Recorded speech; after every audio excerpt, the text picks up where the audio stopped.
Welcome, everyone.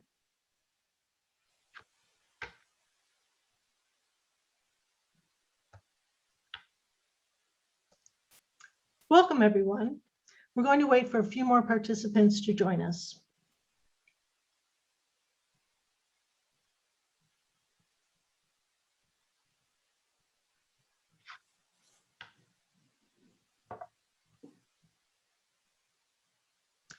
Hello and greetings tonight. My name is Laurie McGavin-Bachman, and I work in the Adult Programs Department at the Ridgefield Library. I would like to welcome you on behalf of the library to tonight's program. This evening, we are concluding our 6-part series of environmental programs via Zoom that is focused on climate change and making smart energy choices. These programs have taken place on consecutive Mondays at 6 p.m. from April 19th through tonight, May 24th. This series is co-sponsored by the Ridgefield Library and the Ridgefield Action Committee for the Environment, known as RACE. Tonight's program is entitled Electric Vehicle Charging for the Curious, presented by Vincent Giordano. Gavin Watson will introduce our speaker tonight and will field questions. Thank you, Gavin. Thanks, Laurie.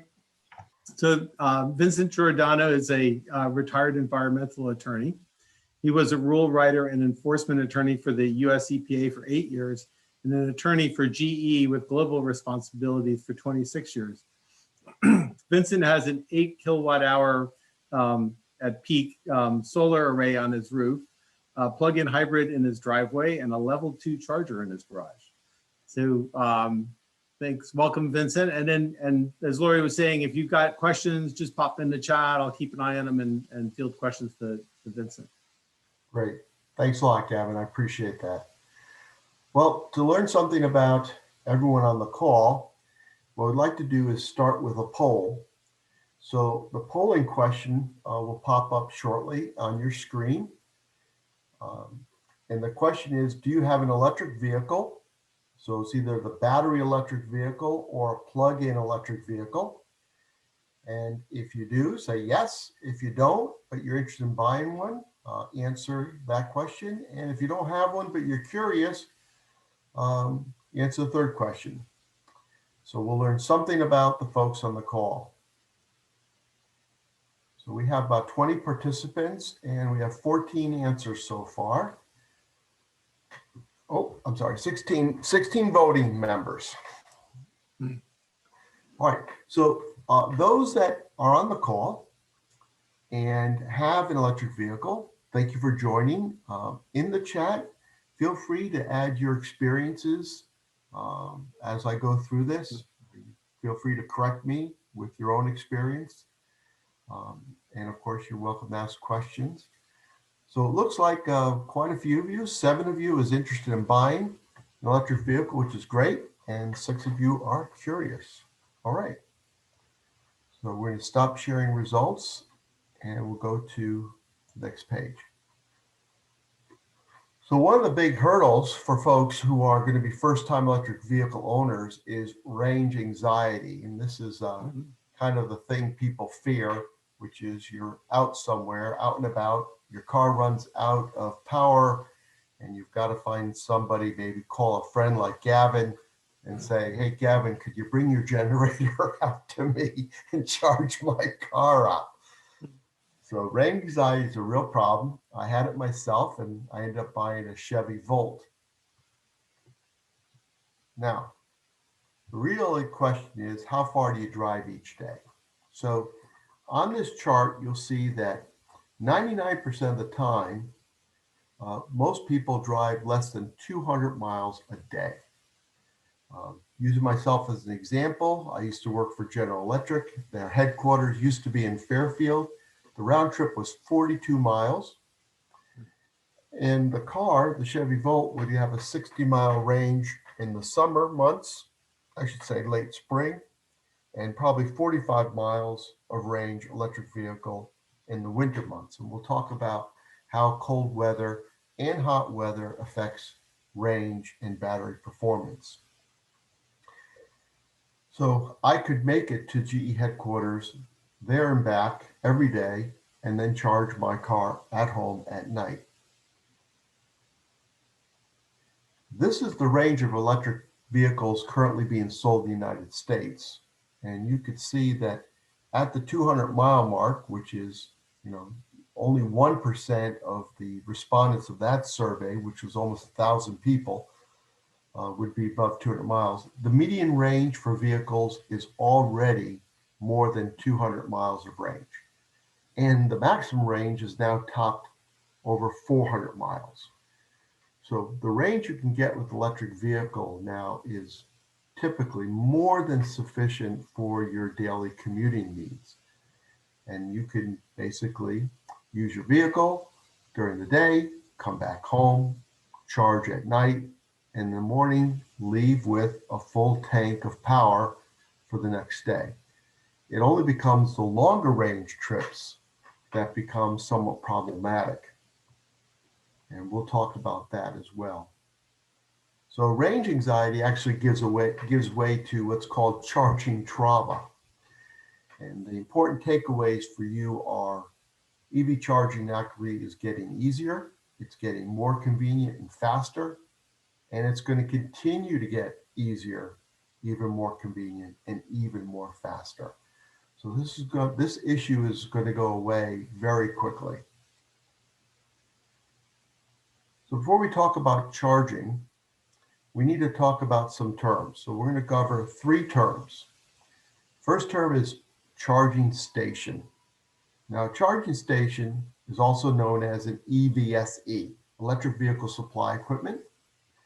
It could either provide you with alternating current or direct current. One or the other, not both. So I have some pictures here. On the left is the Ridgefield Town Hall public charging station that provides electric AC current. The middle photo is my home charger, which provides me with my current. That's a level 2 charger, and I'll talk about that in a moment.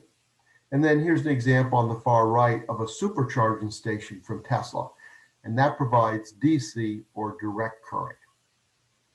All of these are charging stations.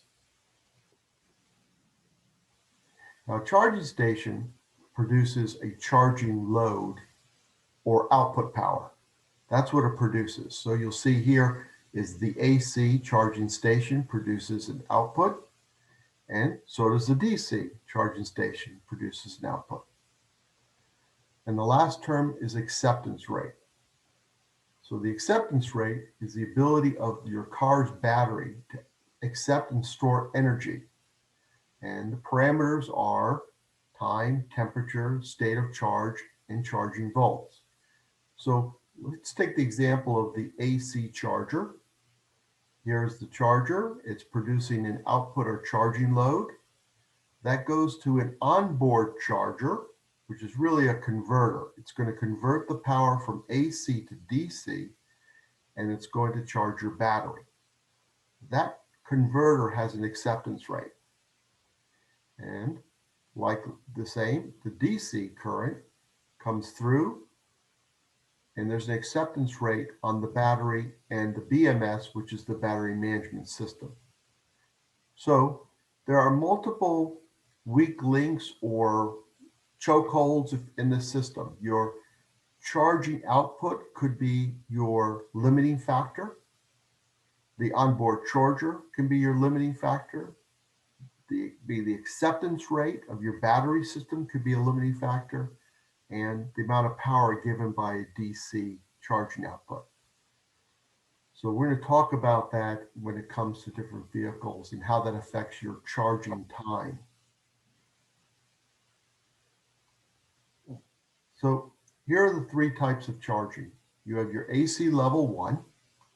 That is your standard household outlet. And that produces about 120 volts.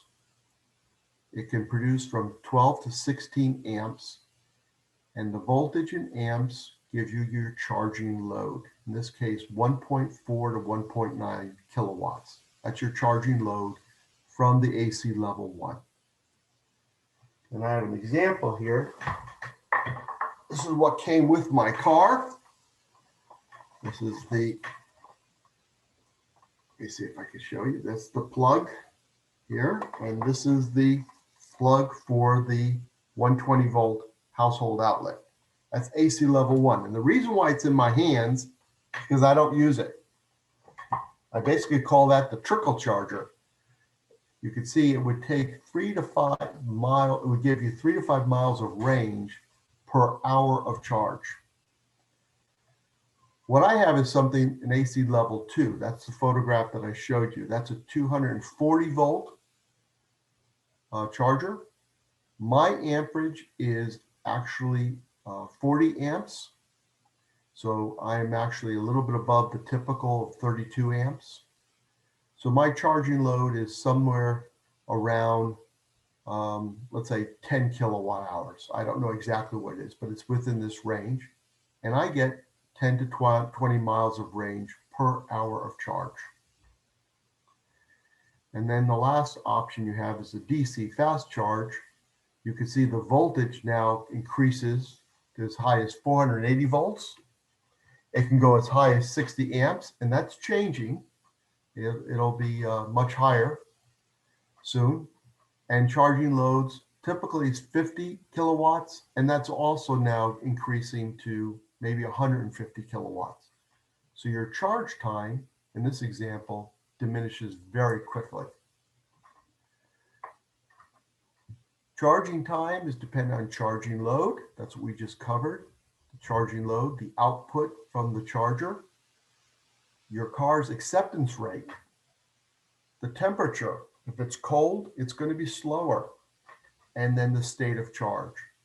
So you could charge faster from 30% of your battery to 40% of your battery than it takes to charge 80% to or 90% to 100%. It's going to take you longer to get from 90 to 100 than it took you to get from 30 to 40. Gavin, any questions this time? Yeah, I was just going to say, yeah. So there was one question wondering if GE provided electricity for you to plug in while you were at work. They actually did have charging stations in the parking garage. They had a few of them, and they were rarely used, so they were always available to me. Okay. But the fact of the matter was, didn't really need them. I would have half my charge, and I knew I would make it back. And the Chevy Volt actually has a generator which charges the battery. So once your range of your battery goes to zero, the Chevy Volt generator would kick on, and that would charge your car as you were driving. So I didn't have any range anxiety with that vehicle. And from time to time, I could use the GE plugs if I wanted to. Cool. So, and then there's one other question about amperage.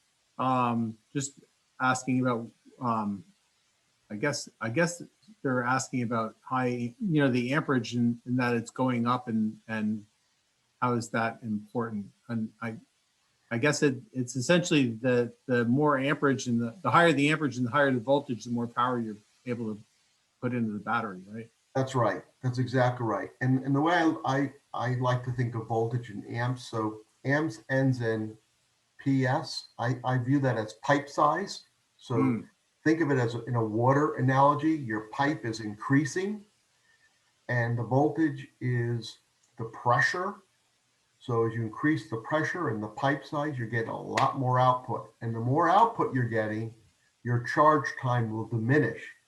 But remember, if your acceptance rate, I'm going to show an example of that in a moment, if your acceptance rate becomes a limiting factor, it doesn't matter how big the pipe is or how much pressure you have. Okay. So yeah, so there's another question about how long, I don't know if you're going to get into this later, but what's the typical life for, a battery on an EV? How many cycles or years or, all of that? Well, what they're finding is because they're learning this, the batteries are lasting a lot longer than they thought they would. So it's becoming less of an issue. I actually expect the warranties on the battery are going to increase. They have so much technology around the battery. So let me give you an example of the Chevy Volt. My battery has cooling capacity. the car will automatically run its generator to provide the battery with what it needs, whether it's cooling or heating in the winter. So it conditions around the battery. There's a lot of software around the system. Yeah, to optimize the temperature for battery performance and that kind of thing. Exactly, exactly. And so the answer to that is they're really finding out how long these batteries will in fact last. And because they've been over-engineered, which is great, Yeah, they are, there hasn't been the kind of failures that people thought they were going to have. kind of like the solar panels that were warranted for 20 years and are just going and going and going. That's right, exactly. Which is a very good problem to have. Yep. So I'm going to use a Chevy Volt as an example because it's an older model, and we'll use another example later on. So this is a plug-in hybrid. Here's the acceptance rate. It's 3.6 kW. The battery size is only 18.4 kWh. Here they have the range of 53. I actually can get 60 miles during certain times of the year. And in the winter, it's colder. My range drops to about 45. Vehicle efficiency, this is something, if you're going to add solar panels, this is a good thing to try to figure out. So how many miles you can go for kilowatt hours. Does it have a quick charge port? The answer is no. I can't use DC fast charging in this vehicle. Okay, so this is from a charger selector tool from Clipper Creek. And here you'll see, I just highlighted the output power. When you put in your vehicle information, the charger selector tool will give you an ideal charger, a lower cost alternative, and future proofing. So here, this charger produces 3.8 kilowatts. My car can only accept 3.6. So my charging time from empty is going to be 4.5 hours with this charger. If I decided to go to the future proofing, you can see the output power doubles, 7.7 kilowatt hours, but my charging time remains the same, 4.5. Why is that? Because my acceptance rate is still 3.6. More output power doesn't help because my 3.6 is a limiting factor. So I wouldn't want to spend $565 for this charger when, if I kept the Volt, it really doesn't help. The key here to me wasn't the charger, the future proofing of the charger. It was putting in the electrical service for future proofing. So what I put in as my service was a 240 volt, 40 amperage service in the garage, knowing that in the future, I'm going to get a different car with a higher acceptance rate. I'll change out the charger at that time. That makes a lot of sense. So I put in a link here to the charger selector tool, and we're going to do that right now. We're going to use an example of my neighbor's new vehicle. So I'm going to do a new share.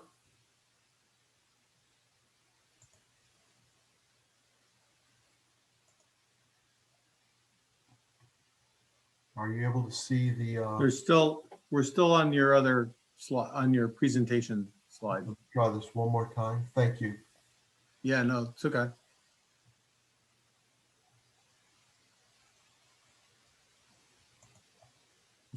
We're still seeing the Clipper Creek. There we go. Now we're seeing the library. Ah, good. You got it. I had to navigate there. Thank you, Gavin. That's okay. Now we're seeing a Nissan Leaf. Right. And so if you go down here, scroll down, you'll see you can choose a make and model. So I'm going to choose the Hyundai. I'm going to choose the Kona. Yep. Now you'll see that my acceptance rate was 3.6, an older model. It's 7.2. It's a battery electric vehicle. charging time from empty is 9 hours at 7.7. You might say, well, why is that? Well, that's because the battery size is much bigger, 64 kilowatt hours. Has a much longer range. Has a range of 258 miles. Again, much more than the 200. So here, you would get a full charge from empty overnight at home, start each day with 250 miles of range. Future proofing, you can go to 9.6, still going to take 9 hours. Why is that? Because the acceptance rate is a limiting factor, 7.2.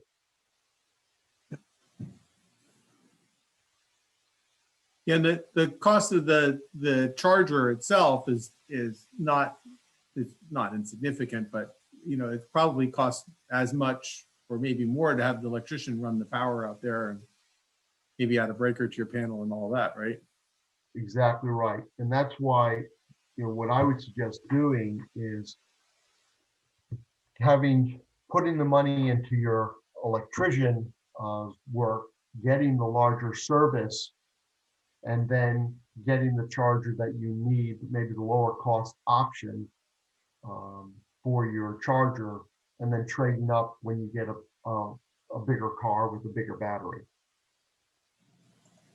In fact, now I'm where I wish I had gone to maybe 80 amps, because I was looking at the Ford 150 EV, and I'd love to be able to charge that fully overnight. All right, so that's a charger. Let me, some people also ask about charging time and cost. I put a calculator in here, and the calculator will tell you how much does it cost to charge my vehicle. And it'll ask you what price you pay per kilowatt hour, what kind of car you have, what kind of plugger you're using, and it'll actually give you the time and the cost calculation. What I'll do is I believe I have that one open. So I'm going to scroll back to it. Just bear with me, I've got to move this out of the way. Here we go. And I should be showing the EV compare now. Yes. Okay. So we're going to choose a vehicle. We'll choose the Tesla. And lots of different models. So I just chose the Tesla Model S 75D. And it will ask you, what kind of plug do you have? This is the 120 volt, 15 amp plug. This is the trickle charge. And it'll ask you here where I'm going from 20% of the charge. Let's change that to 30% of the charge. And I want to go to 90% of the charge. My price per kilowatt hours in Connecticut is at least 19 cents. It will tell you, it will take you 27 hours and 47 minutes to charge using a 120 volt charger. Don't do this. And then you say, well, I've got 20 amps. Okay, 20 amps. That does take some time off, 20 hours and 50 minutes to get your charge. What you really want is something as high as you can go here. This is 30 amps now, 240 volts, and you can see that it changes to 6 hours.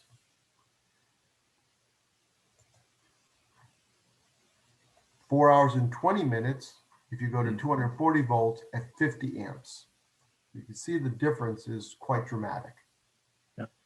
And you can do this for many different models. So if you're interested, send me an email. I'll share this PowerPoint pitch with you, and then you can do this yourself for the models that you're interested in purchasing or leasing.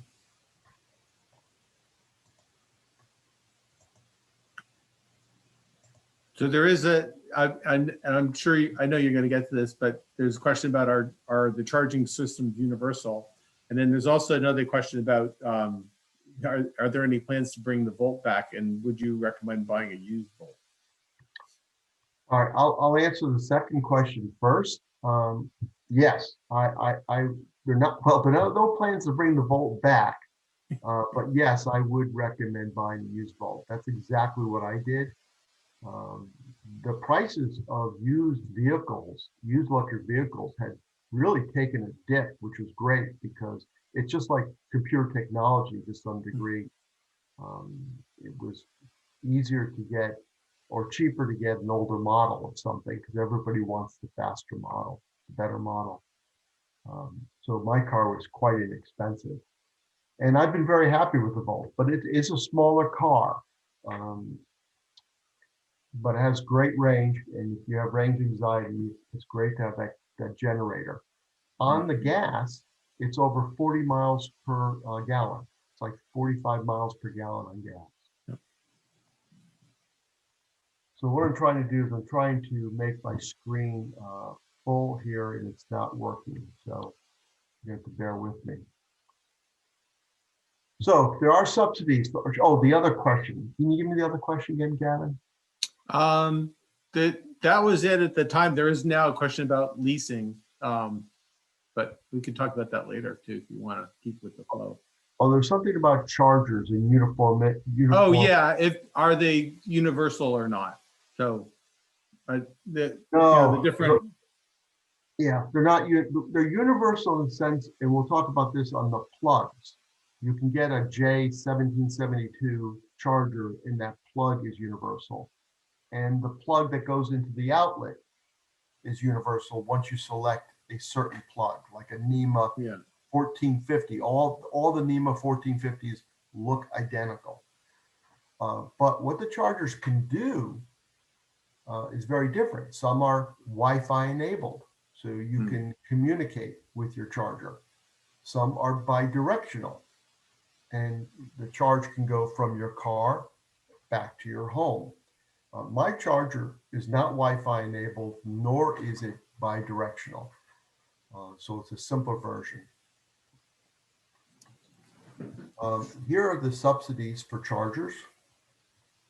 The federal government gives a tax credit, 30% off a home electric vehicle charging station, which includes installation costs up to $1,000. Has to be purchased and installed by December 31st of this year. If you enroll in Eversource, they have a charger peak demand program. So back to the earlier question, here you need a charge point or a juice box charger, which is Wi-Fi enabled. Why? So that Eversource can speak to your charger and can control the demand of your charger. They would want people to charge typically at night so that you're not charging at peak times, forcing them to pay for peak power costs. And that's how most people actually charge. They charge at night. And then car companies are offering incentives. So Chevrolet will cover the installation of a level 2 charger with the purchase or lease of a Bolt. And other companies will offer incentives as well for chargers. So shop around. You may find a good deal from the actual car company.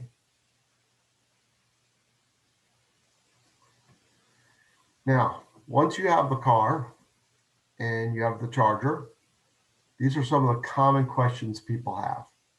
Is it safe to keep my EV car plugged in, even when it's full?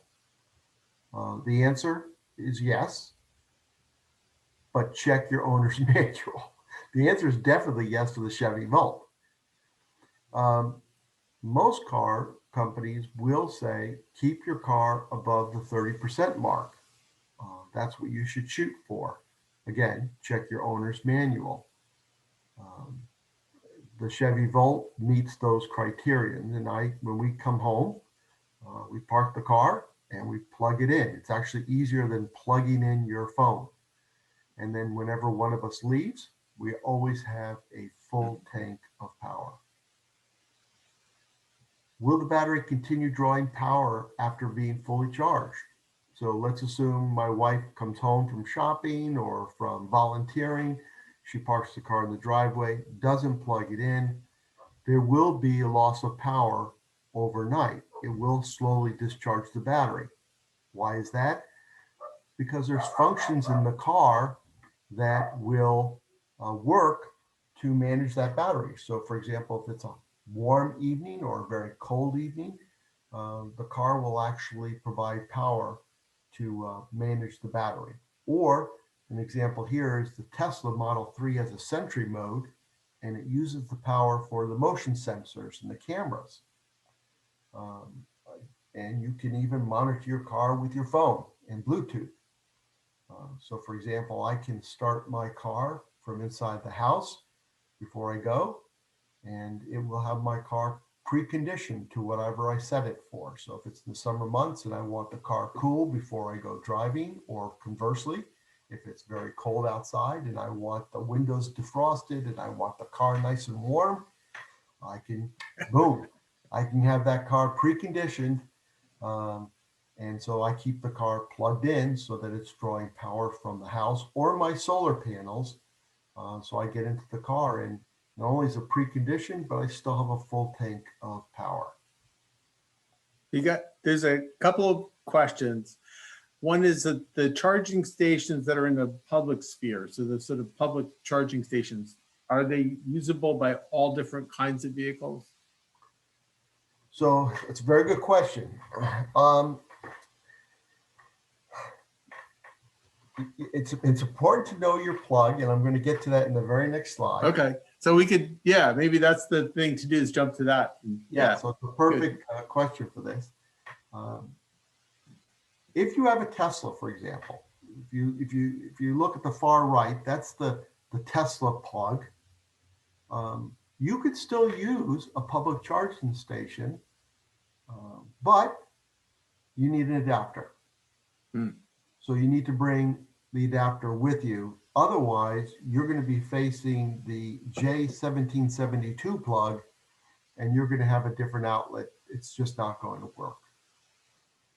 It's good to know what your plug is, and I'm going to show you in a moment how websites will tell you what plug they have at different charging stations. So I'm always looking for the J1772 plug. If you look right next to the J1772 plug, hopefully you can see my cursor. For some reason, it's not functioning. Right next to it is a DC fast charging. Well, above that small piece of the DC fast charging is the J1772. Oh, yeah. I can't use DC fast charging. My car won't accept that piece of it. But you could see that most people will have that, and it's just a different style plug. It plugs into both. Cool. So here's an example of from EV. I think this is EVgo. It's hard for me to see the top of my screen. But I did a screen capture, and it will tell you, if I'm in Ridgefield, where are the charging stations? It'll tell me the type. You can see under types the different charging types. There's the J1772, whether there's any restrictions on the plug. So town of Ridgefield, it's available 24/7. But if I went to the Ridgefield BMW, you see caution, yes, there's restrictions. And those restrictions typically are going to be their office hours, for example. It's not open all time. I'm going to try to go to solving EV if it'll let me do this. Here we go. Bear with me. I don't know why my cursor is acting up. There we go. So I'm going to go to one of these stations, and I'm going to do a new share.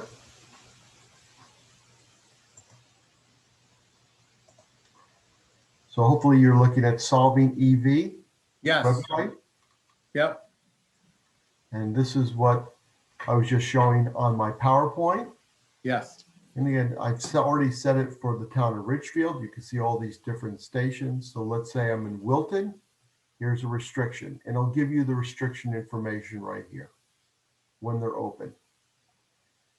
There's also commuter lots. Here's the Tesla, Waterworks Tesla in Bacchus Drive. 24 hours daily for Tesla only.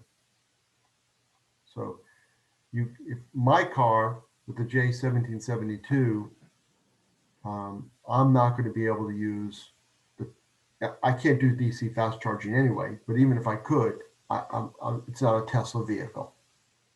Yep. So this So is there's- one site that gives you that kind of information.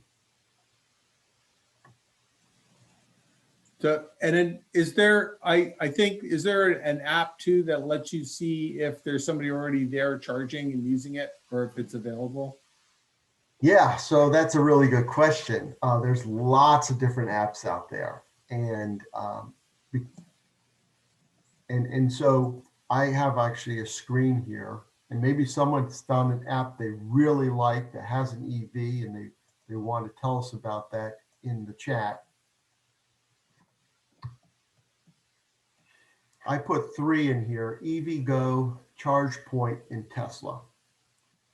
So if you are going to have a long trip, let's assume your car is 250 miles range or more, you're not going to need this during the day unless you're a teenager, took the car out and didn't plug it back in, and you need to go on the road.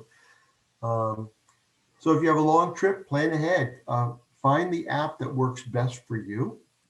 Tesla has a very good one for Tesla owners. Set up your account in advance. A number of these apps require, for example, credit card information because you're going to do a DC fast charger. They're not all public charging stations. They're for payment. You want to be able to actually have your credit card already in it and ready to go. And check on your locations. Make sure that those locations are actually available. Does any of our EV owners out there have an app that they particularly like that they want to mention? Is there anything on the chat, Gavin? No, but there's a couple of questions. One about, do you know of any kinds of cars that do take the DC fast charge? I guess Teslas do. And then, let's see. Yeah, so if there's a question about the Ford EV, the pickup, and that it can power your house for 3 days, and what kind of charger would you need for that? So I'm guessing a special one from Ford, but I don't know if you know that answer to that yet or not. It's pretty new stuff. So. Yeah, the Ford 150 Lightning, I'm going to talk about that in a little bit, so I'm going to hold on that question. Okay. A lot more needs to be known. That car is not due out until the spring of next year. So what we're seeing is some of the marketing information. Okay. And do you know of any, besides Tesla, do you know what cars do DC fast charging nowadays? Yeah, most of them. Most really? of them have DC fast charging now. Yeah, it's good to check though, because, and again, you can do that through a number of the links that I showed you. The Clipper Creek will tell you whether there's a fast charge port. It's something that you would want to check, just like any of the attributes of your car. So, for example, if I were to buy a new EV car, what would I want? Well, I would like all-wheel drive. Okay. The Chevy Volt doesn't have that, but that would be something I would prefer. I would like to have range of at least 250 miles of range, maybe longer, but 200. I use the Chevy Volt for around town, local trips. I'd like to be able to go to New York City and back on a single charge. 250-mile range would easily cover that. I can get into New York City on my Chevy Volt on one charge. So if I had 100 miles of range, I could easily go to New York City and back. 250 would be more than sufficient. We have another vehicle. So we have an ICE, right? An internal combustion engine. Those are called ICE vehicles. Right. And we take that on longer trips. So when we go to Vermont, we typically take the Nissan truck. And I probably would do the same thing if I bought an EV with 250-mile range, even though I had DC fast charging. But who knows? I don't know yet. But I would want DC fast charging. I would also want bi-directional capabilities, because I do want to be able to go from the vehicle to my home, which is one of the things, the attributes of the Ford F-150. So we're talking about these attributes. This is the near future of charging. Wi-Fi connected, already here. Wireless and plugless. That's the picture on the upper right. That is actually a charging station in existence. It's wireless. The car is able to charge by parking in that spot. You don't have to get out and plug it in. Bi-directional. We were talking about that, going from the vehicle to your home, or alternatively to the grid. So if Connecticut had pricing where a number of states do this, where it's cheaper to charge at night, it's also environmentally more sound to charge at night. You would charge at night, and then you could put power back to the grid during the day and actually make money. So that's V2G, vehicle to grid, or V2X, which is vehicle to whatever. And that's the picture I'm showing in the lower left corner. That's the Ford 150. And they say it could provide up to 9.6 kilowatts of electricity. And if you're careful, could run your home for up to 10 days. Now, you know, that's marketing. We haven't seen that in effect yet. But if I'm not mistaken, that charges at 80 amps. So the charger that will come with that car, if you buy that service, would be an 80 amp charging service with bi-directional capabilities.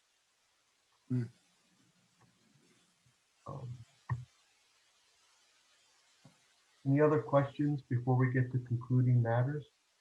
Yeah, so the DC fast charge, can you just remind us like how much faster that is than the regular AC generally? Is it twice as fast or 30% faster?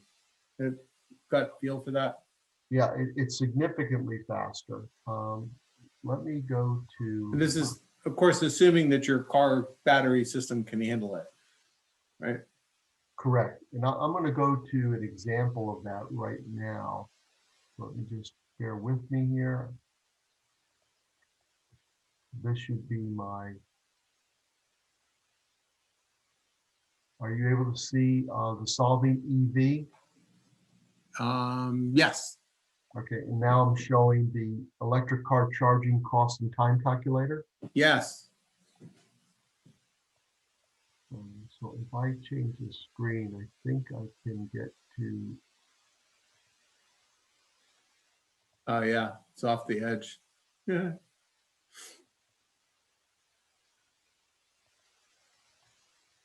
Yeah, I'm afraid. I think that to the right-hand side, perhaps not.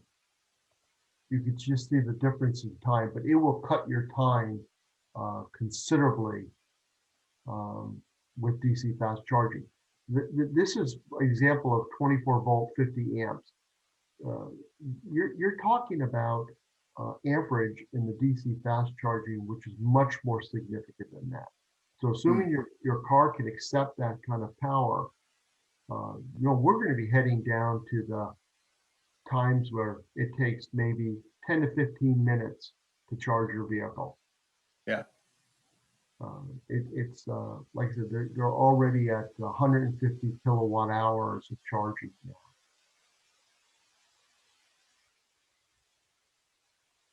Okay. Cool.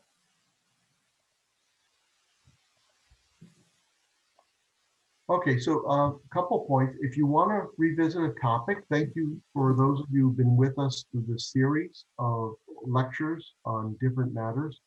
If you go to youtube.com, Ridgefield Library playlist, and you scroll to the bottom, and I'm going to show you that in a moment, you can actually see all the different presentations.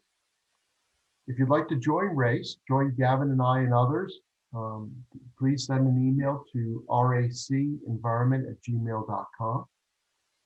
And the last item here is if you want a copy of this PowerPoint with the links, email me at my last name, Giordano17@verizon.net. So let me navigate to the YouTube. I'll show you where that information is. So hopefully you could see I'm at the Ridgefield Library page, Gavin. Yep, you can see the YouTube Ridgefield Library page. Yep. Okay, and so at that link, here's the Ridgefield Library playlist. You scroll all the way to the bottom, and there you'll see environmental. And at that link, Welcome, everyone. We're going to wait for a few more participants. you'll actually Join us see before we do. the presentations. Yep. You have to press View Playlist. View playlist. I hit play. Thank you, Lauren. That's okay. And then this is the last slide, and we're going to look at En-ROADS in a moment. This is a piece of work done by Ariel Landberg. She's a Ridgefield High School student. She won a second place award in the Connecticut contest. And I thought not only was her artwork interesting, but I thought her words were compelling. And also a sense of encouragement because she's of the belief that we can reverse climate change. And it's what we do to take on that challenge. So it's great that young people are concerned and willing to take action. So let me go back to En-ROADS, which is how we started this. And let's talk about what we did as a group. Bear with me here.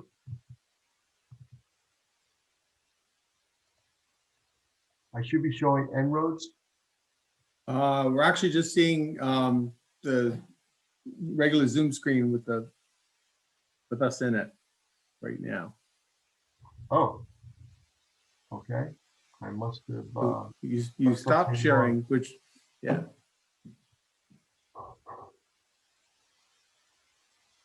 Let me try one more time.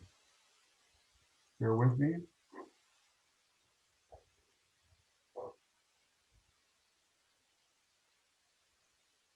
I'm going to try this one more time. And if it doesn't work, we'll stop. Okay. Yep. En-ROADS now? Yeah, you got it. Great.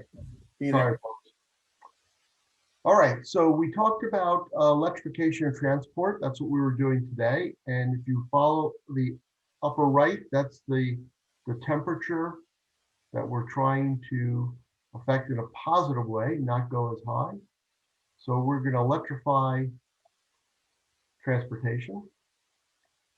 We are going to do building efficiency. This is the types of things that Gavin and Beth were talking about with home energy audits, with adding solar panels, geothermal and air source heat pumps. And then we had Dwayne talk to us about adding more solar. And so you could see the difference that all of those things can have on climate change. So we all encourage you to think seriously about changing your home, making it more efficient by doing home energy audits. Consider air source heat pumps, thermal energy, consider adding solar power. And with that, unless there's any more questions, I'm going to conclude the session. We do actually have two more questions. Someone is wondering about if you wanted to have a DC fast charger at home, do you have any idea how expensive that would be? I do not, but I do know that they are expensive. And in fact, a number of municipalities have made some investments so they could have DC fast charging for their police stations. Mm. Police vehicles are going to be electrified in the very near future. They're finding something very interesting. They're finding that the level 2 actually is sufficient for their purposes with the higher voltage and the higher amperage. Yeah. Because they don't actually go very far typically with those Yeah. vehicles. And many times they are standing idle, if you will.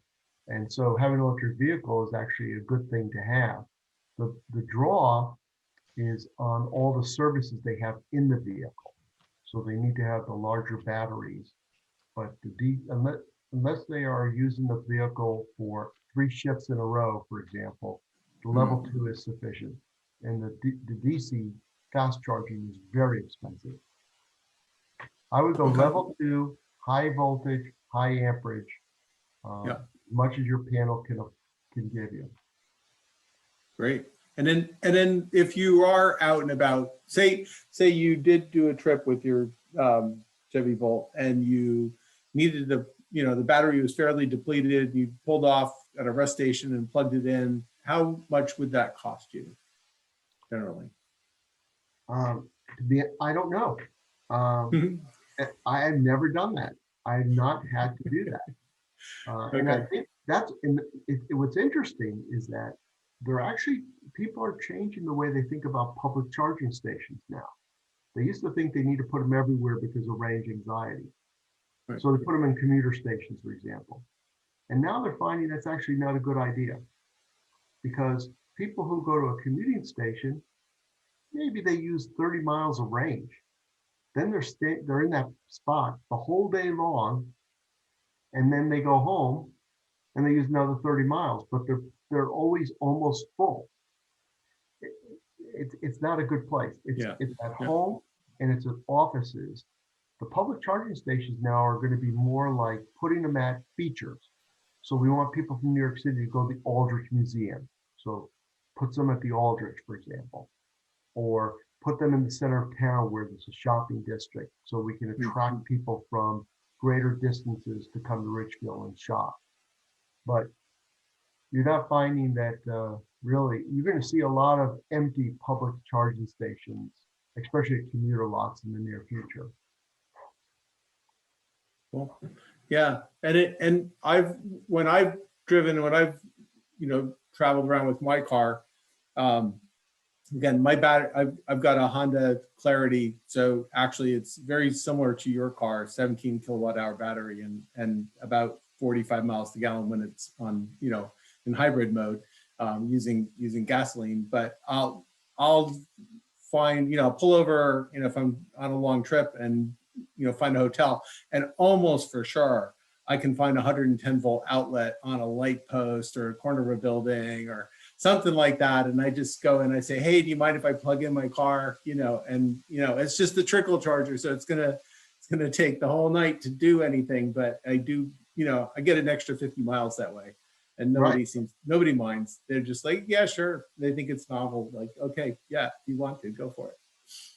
Yeah, right now with the solar panels on the roof, basically, I'm filling up my tank every night for free. It's costing me nothing because I've already paid the investment in the solar panels. And I've yet to have to pay a dime anywhere else for buying power. Cool. Well, I think that's it on the questions.